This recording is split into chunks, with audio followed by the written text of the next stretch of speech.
ವಿಪತ್ತು ನಿರ್ವಹಣಾ ಕಾಯ್ದೆ 2005 ಕಲಂ 34 ಸಿಯಲ್ಲಿ ಉಲ್ಲೇಖಿಸಿರುವಂತೆ ಮತ್ತು ಭಾರತೀಯ ನಾಗರಿಕ ಸುರಕ್ಷಾ ಸಂಹಿತೆ 2023ರ ಕಲಂ 152 ಮತ್ತು 163ರಲ್ಲಿ ದತ್ತವಾದ ಅಧಿಕಾರದಂತೆ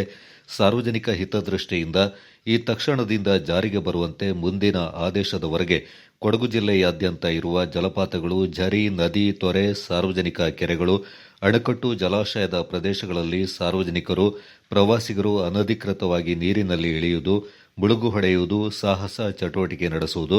ಈಜುವುದನ್ನು ಮುಂದಿನ ಆದೇಶದವರೆಗೆ ನಿರ್ಬಂಧಿಸಿ ಜಿಲ್ಲಾಧಿಕಾರಿ ಹಾಗೂ ಜಿಲ್ಲಾ ದಂಡಾಧಿಕಾರಿಗಳಾದ ವೆಂಕಟರಾಜ್ ಅವರು ಆದೇಶ ನೀಡಿದ್ದಾರೆ.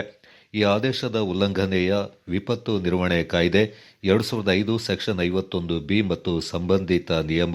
ಕಾಯ್ದೆಗಳ ವಿವಿಧ ಕಲಂಗಳ ಅಡಿಯಲ್ಲಿ ದಂಡನೀಯವಾಗಿದೆ ಎಂದು ಜಿಲ್ಲಾಧಿಕಾರಿ ಹಾಗೂ ಜಿಲ್ಲಾ ದಂಡಾಧಿಕಾರಿ ವೆಂಕಟರಾಜ್ ಅವರು ತಿಳಿಸಿದ್ದಾರೆ.